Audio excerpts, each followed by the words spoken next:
Civil defence बचाव सेवाएं, civil defence rescue services आपातकालीन स्थितियों और आपदाओं में नागरिकों की जान और संपत्ति की रक्षा करने के लिए एक महत्वपूर्ण भूमिका निभाती हैं। इन सेवाओं का मुख्य उद्देश्य बचाव कार्य और आपदाग्रस्त लोगों की सहायता करना है। सिविल डिफेंस बचाव सेवाएं न केवल प्राकृतिक आपदाओं जैसे भूकंप, बाढ़, तूफान के दौरान काम करती हैं, बल्कि मानव निर्मित आपदाओं जैसे औद्योगिक दुर्घटनाएं, आग लगना, हवाई हमले में भी तत्काल राहत प्रदान करती हैं। सिविल डिफेंस बचाव सेवाओं की प्रमुख जिम्मेदारियां: पहली, तलाशी और बचाव, सर्च एंड रेस्क्यू। दूसरी, चोटिल व्यक्तियों को चिकित्सा सहायता, प्रोवाइडिंग मेडिकल असिस्टेंस। तीसरी, अस्थायी सहायता, शोरिंग, प्रदान करना। चौथी, आवश्यक सेवाओं की कटौती, electricity, gas, water supply etcetera.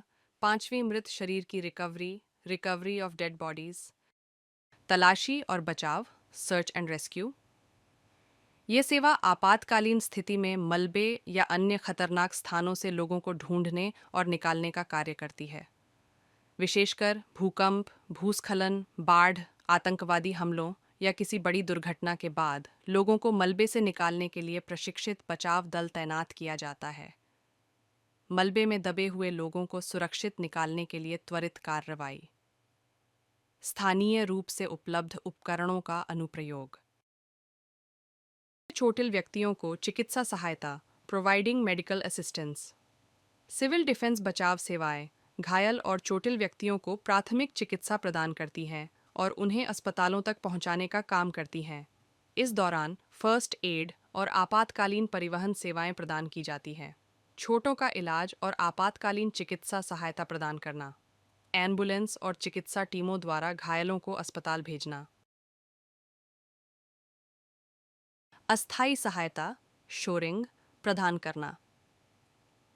Search and rescue operation, search and rescue operation के दौरान SAR team, search and rescue team कई महत्वपूर्ण गतिविधियां करती है, जिनमें शोरिंग शोरिंग एक महत्वपूर्ण कार्य है।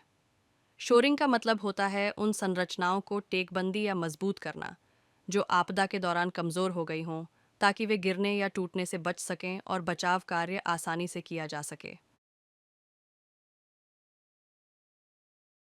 आवश्यक सेवाओं की कटौती, इलेक्ट्रिसिटी, गैस, वाटर सप्लाई आदि। आपातकालीन या संकट की स्थिति में ऐसी बुनियादी सेवाओं जैसे बिजली, गैस, पानी की आपूर्ति को अस्थायी रूप से बंद करना या नियंत्रित करना।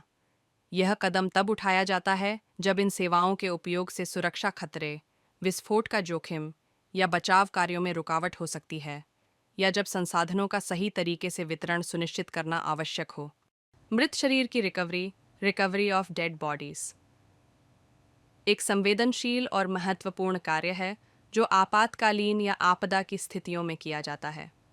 ये कार्य तब किया जाता है जब किसी प्राकृतिक आपदा जैसे भूकंप, बाढ़ या बम विस्फोट, दुर्घटनाओं, युद्ध या आतंकवादी हमलों के बाद बड़ी संख्या में लोग हताहत होते हैं। मृत शरीर की रिकवरी का उद्देश्य न केवल मृतकों का उचित सम्मान करना है, बल्कि संभावित स्वास्थ्य संकट और संक्रमण के फैलाव को भी नियंत्रित करना है। निष्कर्ष: सिविल डिफेंस बचाव सेवाएं नागरिकों की सुरक्षा और जीवन की रक्षा करने में महत्वपूर्ण भूमिका निभाती हैं। यह सेवाएं आपातकालीन स्थितियों, प्राकृतिक आपदाओं और मानव निर्मित आपदाओं के दौरान समय पर सहायता और राहत प्रदान करती हैं। इसके द्वारा किए गए बचाव कार्य और राहत अभियानों से लाखों लोग आपदा के बाद सुरक्षित रहते हैं और उनका जीवन बचाया जा सकता है। इन सेवाओं का संचालन प्रशिक्षित स्वयंसेवकों और कर्मचारियों द्वारा किया जाता है, जो हमेशा नागरिकों की मदद के लिए तैयार रहते हैं।